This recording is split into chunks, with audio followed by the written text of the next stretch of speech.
தென்னாடுடைய சிவனே போற்றி, எந்நாட்டவருக்கும் இறைவா போற்றி. அனைவருக்கும் வணக்கம். இந்த காணொளியில் மணமக்களுக்கு காப்பு கட்டுதல் என்பதை பற்றி சிந்திக்க போகிறோம். தமிழர் பண்பாட்டில் திருவிழாவுக்கு முன்பாக, திருமணத்திற்கு முன்பாக என்ன செய்வாங்கன்னா, இந்த காப்பு கட்டுதல் அப்படிங்கிற ஒரு சடங்கினை செய்வார்கள். இந்த காப்பு கட்டுறதுங்கிறது கையில் ஒரு மஞ்சளை, ஒரு நூலில், மஞ்சள் நூலில் கையில் கட்டிடுவாங்க. இதுக்கு கங்கணம் என்று கூட ஒரு பெயர் இருக்குது. இந்த கங்கணம் அப்படின்னா என்னன்னா, உறுதி கூறுதல் அப்படின்னு சொல்லுது. எதற்கு உறுதி கூறுதல் அப்படின்னா, அவர்களுக்கு எந்த ஒரு தீங்கும் ஏற்படாமல் பாதுகாப்பாக இருப்பதற்கு அவரிடம் உறுதி வாங்குதல் என்பதுதான் இந்த காப்பு கட்டுதல் என்று பொருள். இப்போ திருமணத்திற்கு முன்பாக, ஒரு வாரத்திற்கு முன்பாக இந்த காப்பு கட்டுதல் என்கின்ற ஒன்றை அந்த காலத்தில் செய்திருக்கின்றார்கள். இப்போ திருவிழாலாம் கூட பார்த்திங்கன்னா, காப்பு கட்டிட்டா ஊர் எல்லையை தாண்டக்கூடாதுன்னுவாங்க, கடல் கடந்து போகக்கூடாதுன்னுவாங்க, அந்த வீட்டுக்குள்ளேயே, அந்த வீட்டுக்கு பகுதியிலே இருக்க வேண்டும், சுற்றுச்சூழலே இருக்க வேண்டும், எங்கே தூரமாக போயிடக்கூடாது, கடுமையான வேலைகள் செய்யக்கூடாது அப்படின்னுவாங்க. இப்போ திருவிழான்னா அந்த திருவிழாவில் அவர்கள் கலந்து கொள்ள வேண்டும் என்பதற்காக, திருவிழா பணிகளை செய்ய வேண்டும், மற்ற வேலைகளில் ஈடுபடக்கூடாது என்பதற்காக உறுதி சொல்லுங்கள் அப்படின்னு காப்பு கட்டிடுவாங்க. அப்புறம் அதனால் மனமொழி மெய்யால் தூய்மையாக இருக்க வேண்டும், ஏன்னா ஒரு இறைப்பணி செய்ய போகிறோம், அதனால் மனமொழி மெய்யால் தூய்மையாக இருக்க வேண்டும் என்று திருவிழாவுக்கு காப்பு கட்டுவாங்க. அதே போன்று திருமணத்திற்கும் இந்த காப்பு கட்டுதல் ஆகுவது ஒன்று, அந்த மாப்பிள்ளைக்கோ பெண்ணுக்கோ அந்த திருமணத்திற்கு இடைப்பட்ட காலத்தில் எந்த ஒரு ஆபத்தும் ஏற்பட்டு விடக்கூடாது, எதிர்பாராத ஏதாவது ஒன்று நடந்து விடக்கூடாது அப்படின்னு சொல்லி அவருடைய பாதுகாப்பை கருதி அவர்களும் கடல் கடந்து போகக்கூடாது, ஊர் எல்லையை தாண்டக்கூடாது, கடுமையான வேலைகள் செய்யக்கூடாது அப்படின்னு சொல்லி முன்பு காலத்தில் சொல்லியிருக்காங்க. அதை தான் மாப்பிள்ளை முறுக்கு அப்படின்வாங்க. அப்படின்னா மாப்பிள்ளை எதுவுமே செய்ய மாட்டார். அந்த திருமணம் ஆகின்ற வரைக்கும் நீங்கள் பார்த்தீங்கன்னா, நான் மாப்பிள்ளை மாதிரி இருக்கீங்க அப்படின்னு பார்த்தீங்கன்னா, அவர் எளிமையான வேலை செய்து கொண்டு கடுமையான வேலைகள் எல்லாம் செய்ய மாட்டார். ஏன்னா அப்படி கடுமையான வேலைகள் எதுவும் செய்கிறதுன்னா அவருக்கு ஏதாவது ஒன்று ஏற்பட்டு விடும். அதே போல் பெண்களும் அப்படி தான், காப்பு கட்டி அவங்களுக்கு எந்த ஒன்றும் நடந்து விடக்கூடாது என்பதற்காக சொல்லி வைத்தார்கள். அதற்காக தான் என்ன பண்ணக்கூடாது, இப்போ கடல் கடந்து போனால் ஏதாவது ஆபத்து நடந்துடும், ஊர் எல்லையை தாண்டி போனால் ஏதாவது தூரமாக சென்றால் ஏதாவது ஒன்று நடந்துவிடும் என்பதற்காக அவர்களுக்கு இந்த காப்பு கட்டுதல் என்பதை செய்தார்கள். அதில் இந்த காப்பு கட்டின காலகட்டத்தில் பார்த்தீங்கன்னா, முன்பு காலத்திலெல்லாம் சைவமாக இருந்திருக்கின்றார்கள்.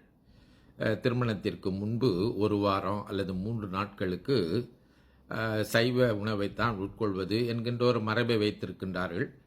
திருமணத்தில் கூட சைவ உணவைத்தான் பரிமாறுவது என்று வைத்திருந்திருக்கின்றார்கள். இப்போ அதெல்லாம் மாறி போயிருக்கின்றது. எனினும் மனமொழி மெய்யால் அவங்க தூய்மையாக இருக்க வேண்டும் என்று உறுதி சொல்வதற்காகவும் காப்பு கட்டியிருக்காங்க. மனமொழி மெய்னா நல்லவற்றை சிந்திக்க வேண்டும், நல்லவற்றை பேச வேண்டும், நல்ல செயல்களை செய்ய வேண்டும். இப்படி செய்வதனால அவர்களுடைய மனமொழி மெய் என்பது இறை சிந்தனையில் அல்லது நல்ல ஒரு இயல்புகள் உடையவர்களாக இந்த திருமணம் நடக்கின்ற வரைக்கும் அவர்கள் காக்கப்பட வேண்டும் என்பதற்காகத்தான் இந்த காப்பு கட்டுதல், கங்கணம் கட்டுதல் என்று சொன்னார்கள். ஆனால் இன்றைக்கு சூழ்நிலை பார்த்திங்கன்னா வேறாக இருக்கின்றது. எப்படி இருக்கின்றது, இந்த திருமணத்திற்கு முன்பாக இந்த நலங்கள்லாம் நம்ம வைக்கிறோம். நலங்கள்லாம் வைத்து அவர்களுடைய மனத்தாலும் அடுத்து சிந்தனையாலும் உடலாலும் அவர்கள் தெளிவானவர்களாக, நல் பண்புகளுடையவர்களாக, அவருடைய ஒளிவட்டமெல்லாம் தூய்மை செய்து இருக்க வேண்டும் என்று நாம் வைத்திருக்கின்றோம். ஆனால் நடைமுறையில் இப்போ கொஞ்சம் காலமாக எப்படி இருக்குது, கொஞ்சம் காலமாக இல்லை, நீண்ட காலமாகவே இப்போ இளையோர்கள் மத்தியில் எப்படி இருக்குதுன்னா, இந்த நவீனம் என்கின்ற பெயரில், மாடர்ன் என்கின்ற பெயரில் இப்போது திருமணத்திற்கு முன்பாக இந்த பேச்சுலர் பார்ட்டி என்று ஒன்று வைக்கின்றார்கள். பேச்சுலர் பார்ட்டின்னா திருமணத்திற்காக முன்னால் நண்பர்கள் எல்லாம் கூடி அவர்களுக்கு விருந்து வைப்பது அப்படின்னு சொல்லி ஒன்று நடக்கின்றது. அது தவிர இன்னும் இந்த சில விளையாட்டுகள் எல்லாம் அவர்கள் ஏற்பாடு செய்து திருமணத்திற்கு முன்பாக செய்கின்றார்கள். அதற்கு மேலே மாப்பிள்ளை ஒப்பாரின்னு என்னமோ ஒரு ஒப்பாரி கூட இப்போ இருக்கின்றதான். இப்படியெல்லாம் இளைஞர்கள் மத்தியில் இப்போ இருக்கின்றது. இப்போ என்ன பண்ணுறாங்க அப்படின்னு பார்த்தீங்கன்னா, பெண்ணும் சரி மாப்பிள்ளையும் சரி, அவர்கள் திருமணத்திற்கு முன்பாக இந்த நலங்கெல்லாம் நாம் இப்போ பார்த்தீங்கன்னா 3 நலங்கு 5 நலங்கு என்றெல்லாம் வைக்கின்றார்கள். அந்த நலங்குக்கு இடையில அந்த ஓய்வு இருக்கின்ற நாட்களில் அவங்க என்ன பண்ணுறாங்க, நீர்நிலைகளோ இல்லை மற்ற மற்ற இடங்களுக்கோ சென்று அவர்களை மகிழ்ச்சிப்படுத்துகின்றோம் என்று சொல்லி ரொம்ப கடுமையான விளையாட்டுகள் எல்லாம், நீரில் விளையாடுறது, நீரில் குளிக்கிறது, இன்னும் மற்ற மற்ற இந்த சறுக்கிறது, மலை ஏறுவது, இப்படிலாம் அவர்களுக்கு திருமணத்திற்கு முன்பாக அவர்களை மகிழ்ச்சிப்படுத்துவதாக சில நடவடிக்கை செய்கின்றார்கள். இன்னும் சிலர் பார்த்தீங்கன்னா, இந்த கேளிக்கை, இரவு கேளிக்கை விடுதிகள் இருக்கு இல்லையா, இந்த நைட் கிளப்ஸ்ன்னு சொல்கிறாங்க, பார்னு சொல்கிறாங்க, அங்கெல்லாம் அழைச்சிட்டு போய் அவங்களுக்கு பேச்சுலர் பார்ட்டி என்று சொல்லி அவர்களை மது அருந்தி மகிழ்விப்பதாக செய்கின்றார்கள். இது திருமணத்திற்கு முன்னாடி அவர்கள் அந்த தன்னுடைய நண்பனை அல்லது தோழியை மகிழ்ச்சிப்படுத்த வேண்டும் என்று செய்கின்றார்கள். இது எங்கே போய் முடியுது அப்படின்னு பார்த்தீங்கன்னா, நானே கண்கூடாக பார்த்திருக்கின்றேன். திருமணத்துக்கு அன்றைக்கு கூட முதல் நாள் வரைக்கும் பேச்சுலர் பார்ட்டியில் இருந்துட்டு அந்த பையன் மறுநாள் காலையில் வந்து கண்ணே திறந்து பார்க்க முடியாத அளவில் இன்னும் போதை தெளியாத நிலையில் மாப்பிள்ளையாக உட்கார்ந்திருப்பதை நான் பார்த்திருக்கின்றேன். அதே போல் பெண் கூட பார்த்தீங்கன்னா, முதல் நாள் பேச்சுலர் பார்ட்டின்னு, அதற்கு முன்னால் பேச்சுலர் பார்ட்டி, அதற்கு முன்னாடி பல விளையாட்டுகள் என்று சொல்லி அண்மையில் கூட ஒரு பெண் காணொளி போட்டிருந்தாங்க.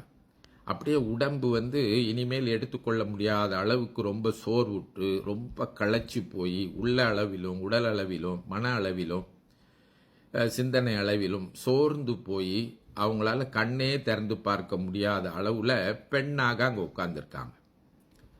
அப்போது நாம் இந்த நலங்கு வைத்தது, இன்னும் மற்ற மற்ற சடங்குகள் எல்லாம் செய்தது எல்லாம் இந்த பேச்சுலர் பார்ட்டி என்று சொல்லக்கூடிய இந்த நிகழ்ச்சிகள் வழியாக வீணாய் போயிடும் அப்படிங்கிறத நம்ம சிந்தித்து பார்க்க வேண்டும். இன்னும் கூட அவன் திருமணம் பண்ணிக்கு போகிறான் அப்படின்னு சொல்லி இப்போ பேச்சுலர் ஒப்பாரி என்று ஒரு ஒப்பாரி இருக்கின்றதான். நண்பர்கள் எல்லாம் கூடி அவனை கட்டிப்பிடித்து ஒப்பாரி வைப்பது என்று அது ஒரு விளையாட்டாக செய்து கொண்டிருக்கிறார்கள். இன்னும் கூட சில இடத்துல அந்த நண்பர்கள் எல்லாம் கூடி இது போன்ற விருந்துகள்லாம் வைக்கின்ற போது மாப்பிள்ளைக்கு பல சிக்கல்கள் ஏற்பட்டுள்ளது, பெண்களுக்கு ஏற்பட்டுள்ளதெல்லாம் நாம் பார்க்கின்றோம். அப்போ இதெல்லாம் ஏற்படக்கூடாதுன்னு சொல்லி தான் இந்த காப்பு, திருமண காப்பு என்று நம்ம முன்னோர்கள் முந்தி வைத்திருக்கின்றார்கள். காப்பு கட்டிட்டா மாப்பிள்ளை வீட்டு விட்டு வெளியே போகக்கூடாது, காப்பு கட்டிட்டா பெண் வீட்டை விட்டு வெளியே போகக்கூடாது அப்படின்னு சொல்லி வைத்தார்கள். இப்போ காப்பு கட்டணும் அப்படின்னு நான் சொல்ல வரல. அந்த காப்பு என்கின்ற கருத்து ஒன்று இருக்கின்றதே, அந்த திருமண நலங்கு வைத்து விட்டால் அவர்கள் மனத்தாலும் எண்ணத்தாலும் அடுத்து வாக்கினாலும் செயல் நடவடிக்கைகளினாலும் அவர்கள் தூய்மையானவர்களாக இருக்க வேண்டும். குறைஞ்ச அளவு சொல்கிறாங்க, ஒரு நாளைக்கு ஒரு 3 நாளைக்காவது சைவமாக இருக்க வேண்டும், இறை சிந்தனையோடு இருக்க வேண்டும், நற்பண்புகளோடு இருக்க வேண்டும் என்றெல்லாம் நம் முன்னோர்கள் சொல்லி வைத்தது எதற்காகன்னு சொன்னால், அந்த திருமணம் என்பது தெய்வீக தன்மையோடு நாம் இல்லறத்தில் இணைய வேண்டும் என்று நம் முன்னோர்கள் வகுத்து வைத்திருப்பது. அப்போது நம்ம இன்றைக்கு நவீனம், மாடர்ன், புதுமை என்று இந்த நம் முன்னோர்கள் வகுத்து வைத்திருக்கின்ற பண்பாட்டுகளை எல்லாம் உடைத்து எறிந்து விடுவதனால அது எங்கே போய் முடிஞ்சிருக்கின்றது அப்படி நம்ம சிந்தித்து பார்க்க வேண்டும். இப்போ இன்றைக்கு சூழலில் காப்பு கட்டிக்கொள்ளணும் கூட தேவையில்லை, காப்பு கட்ட தேவையில்லை. ஆனால் மனதில் காப்பு என்கின்ற ஒன்று வேண்டும் இல்லையா?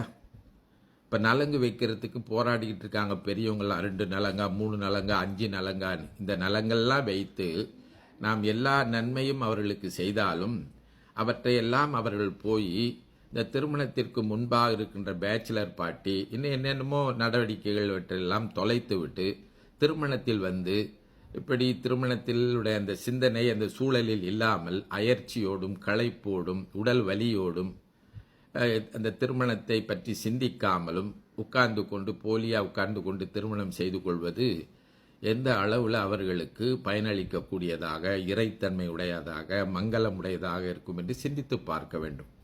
அதனால் நம்ம முன்னோர்கள் சொல்லி வைத்திருப்பதை நாம் சிந்திக்க வேண்டும். இந்த பெரியவங்க இப்படித்தான் இதையே குறை சொல்லிக்கிட்டு இருப்பாங்கன்னு எண்ணி பார்க்காம திருமணத்திற்காக எவ்வளவு தயார் பண்ணுகின்றோம், எவ்வளவு முயற்சி செய்கின்றோம், அது மங்களமாக, இறைத்தன்மை உடையதாக, உள தூய்மையோடு தெளிவாக இருக்க வேண்டும் அல்லவா? சிந்தித்து பார்ப்போம், செயல்படுவோம்.